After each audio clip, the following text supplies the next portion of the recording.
The first part of our Thursday page says to place a check mark by the compound sentences. That's where we have two complete sentences that we put together using a comma and a conjunction. Sentence number 1 says, Christmas arrived and we all went to church. Christmas arrived and we all went to church. And tell me, should sentence 1 get a check mark or should sentence 1 not get a check mark? Bella, what do you say? Check mark or no check mark?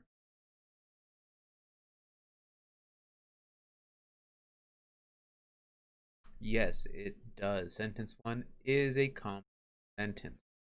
It does need to have a check mark on it.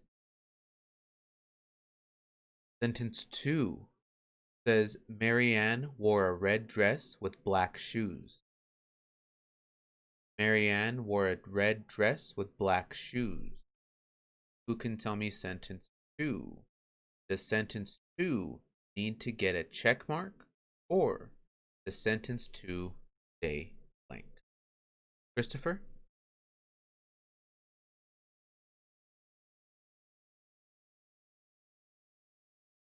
It does not get a check mark. It does not get a check mark. Sentence 2 is not a compound sentence. Sentence 3. Prancer and Dancer are two of Santa's reindeer. Prancer and Dancer are two of Santa's reindeer. Should sentence 3 get a check mark or should sentence 3 stay? Bella, what do you say? Check mark or no check mark?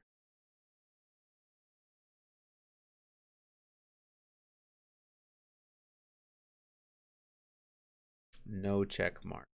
Sentence 3 has a compound subject talking about two things, or I guess two people, animals, Prancer and Dancer, but it is not two complete sentences. Sentence 4, the children put on a play and we all sang Christmas. Should sentence 4 get a check mark or no check mark? Jadine, what do you think? Check mark or no check mark? A check mark. A check mark.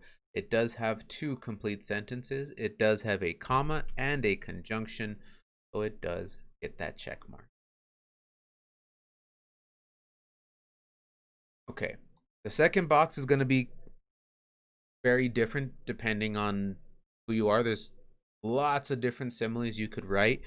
Just remember, a simile does have to compare two different things, and it does have to use either the word like or the word as.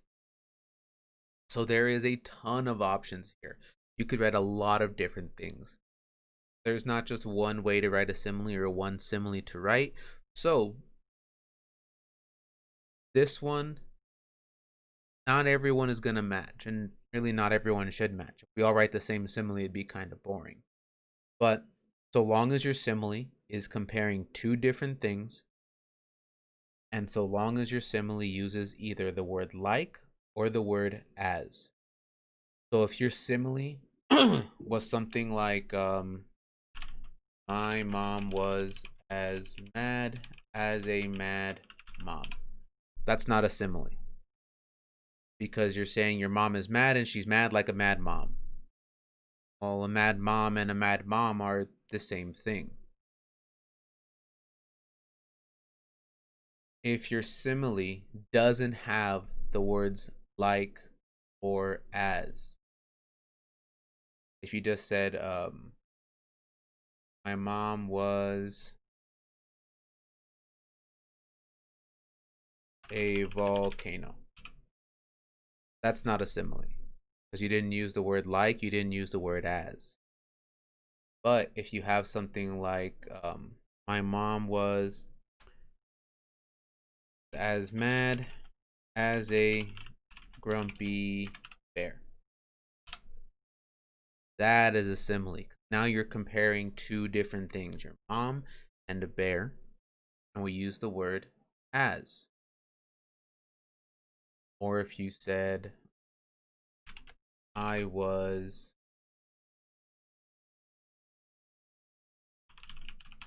hungry like a starving wolf. That's a simile.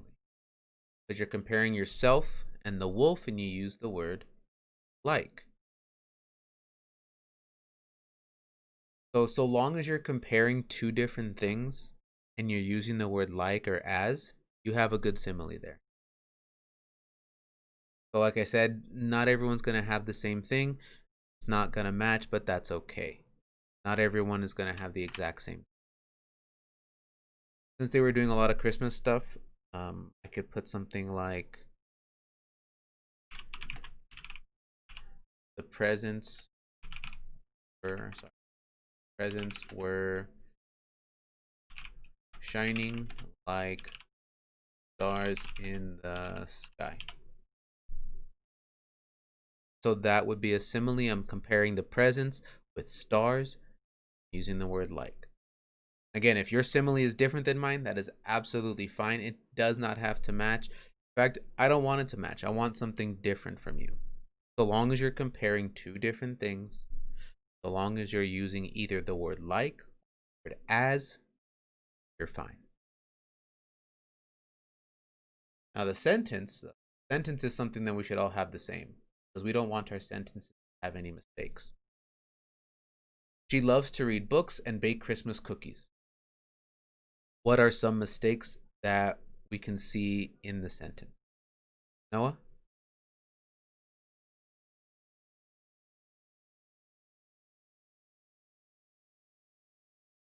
Okay. So with the cookies, that means one cookie. So how should we change that?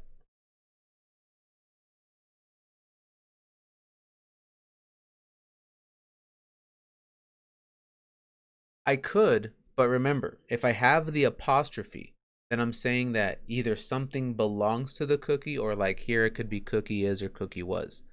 Does anything belong to the cookie, Noah? No. If I said something like the cookies smell or the cookies crumbs or the cookies taste, then if it's something that belonged to that cookie, then I could leave the apostrophe. But you are right about that. Right now, the way it's written, it means one cookie. And I don't think someone just goes and puts one cookie on a sheet and puts one cookie into the oven to bake. I'm pretty sure whenever someone makes cookies, they make at least a few, right? So you're right. It shouldn't just be one cookie, but to fix that, we need to just get rid of the apostrophe. So we just delete the apostrophe. So that way we have plural cookies. Okay, besides getting rid of that apostrophe in cookies, what else do we need to fix? Bella?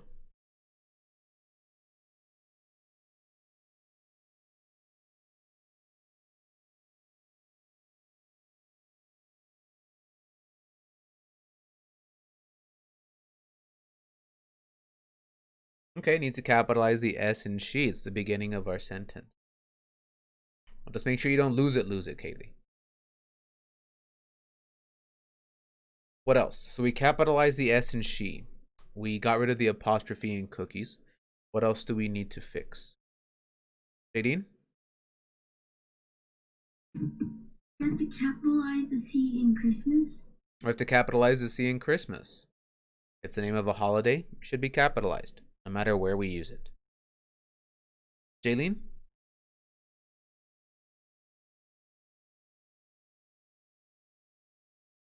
You need a period Need a period where?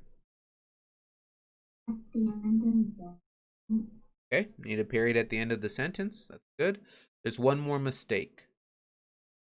We capitalized the S in she. We capitalized the C in Christmas. We got rid of the apostrophe in cookies. Put a period at the end, but there's still one more mistake that I can see in that sentence. Saya? Christmas. Well, we said Christmas should be capitalized already, but there's another mistake. The punctuation mistake. There's something there either that shouldn't be there or that we need to add. Kylie?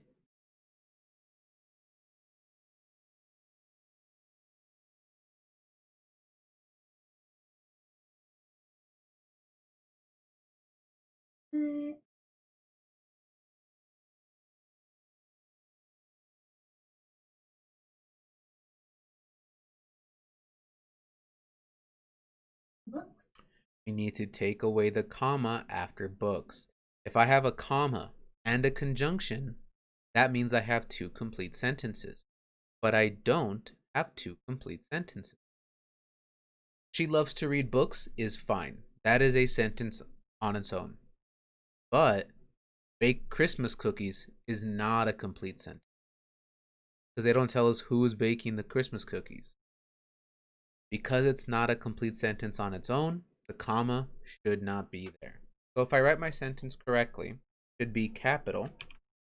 She loves to read books, no comma, and bake capital Christmas cookies without the apostrophe, and then end it the period.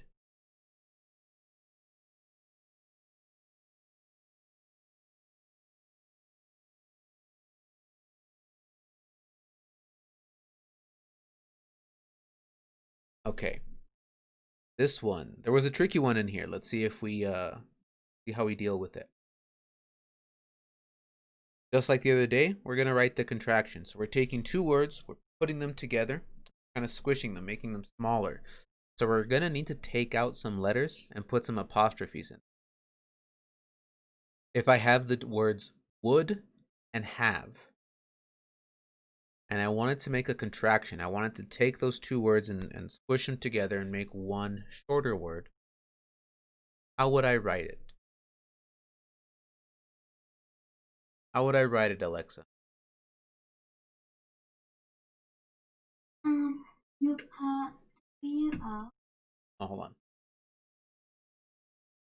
Okay. WO.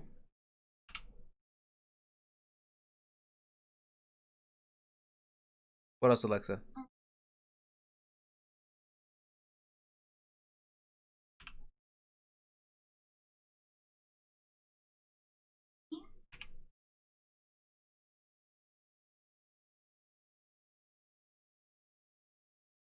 Very good. So if I make a contraction of those words, it would be would've. Remember, usually with contractions, the first word doesn't change. It stays exactly the same. So we still have the word would, but we're taking out the H and the A from have. Need to put an apostrophe there to show that we took out some.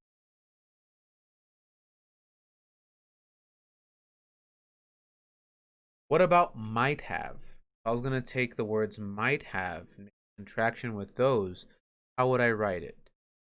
Christopher?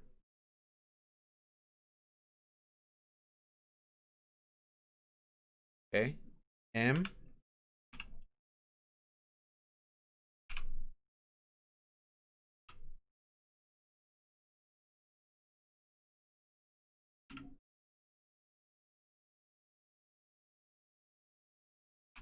Okay. Very similar to would have. I would have might have. So might stays the same. And then we take out the H and we take out the A from have. But apostrophe and then V. Okay. What about the next one? Must have. Jadine?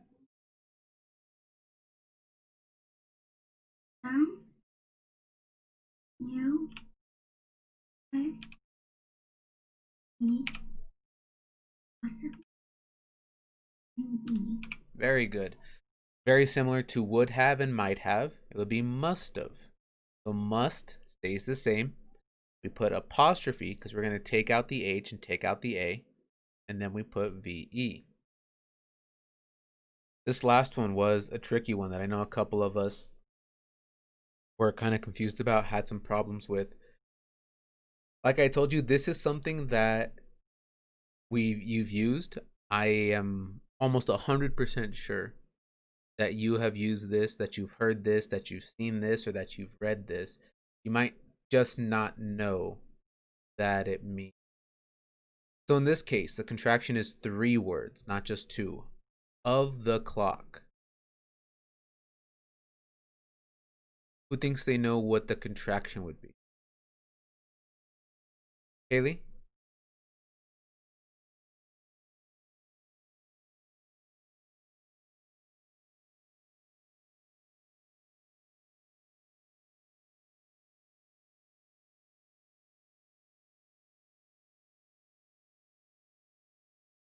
Okay.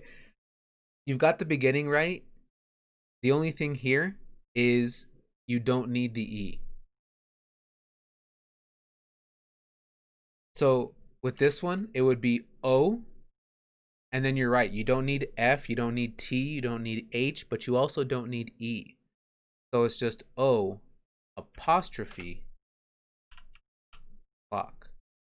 So when someone says that it's 7 o'clock or 8 o'clock or 9 o'clock, that's what they're saying. It's 7 of the clock or 8 of the clock or 9 of the clock. But because that's a lot of words to use, we combine it all into one and just say o'clock. But you were very, very close. The only thing that we need to take out as well is the E.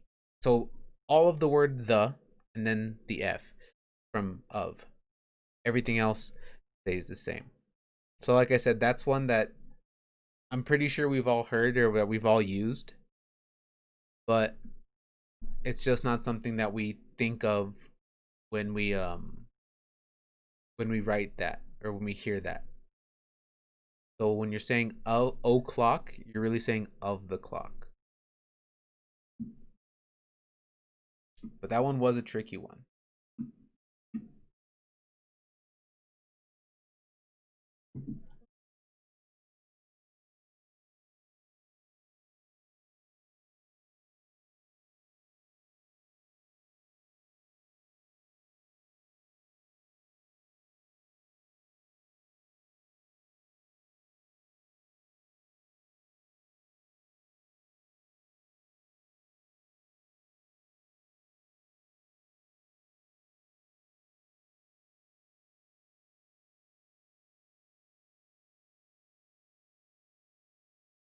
Hang on just a second.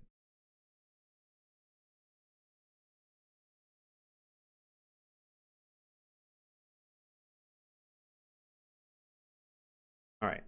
Take a look at the last part.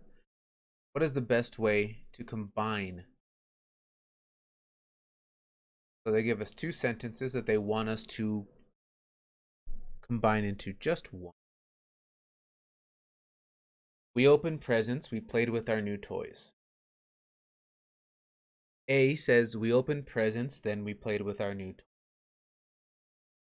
B says we opened presents and we played with our new toys. C says we opened presents and played with our new toys. And D says we opened presents when we played with our new toys. What answer choice seems like the best way to combine these? Noah? Answer choice A, we opened presents, then we played with our new toys. I don't think answer choice A is bad, but if they're asking us for the best way, I don't think answer choice A is the best. I think there's one that's a little better than answer choice A. Alexa, do you see one that you think might be better than answer choice A? B? Answer choice B. I think answer choice B is a little bit better. Do you think you know why, Alexa?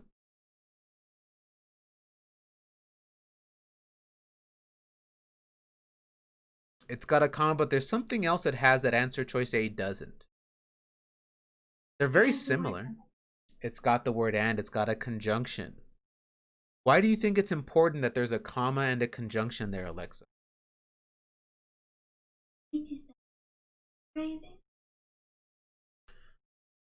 Commas we use to separate things, so sort of, but remember, we're taking two complete sentences, right?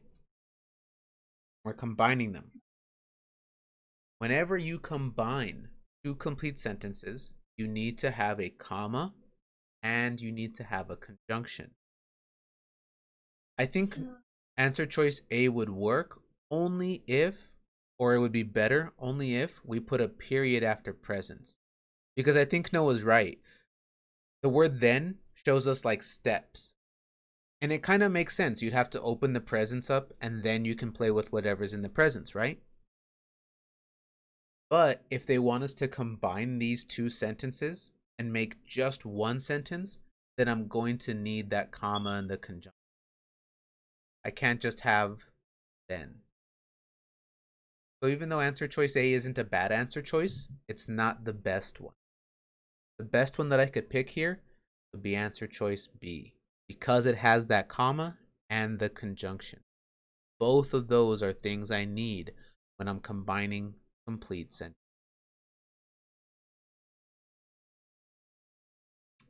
Okay, here is our page. Here's all of our answers.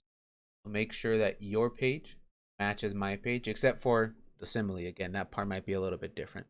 But make sure we have all the correct answers.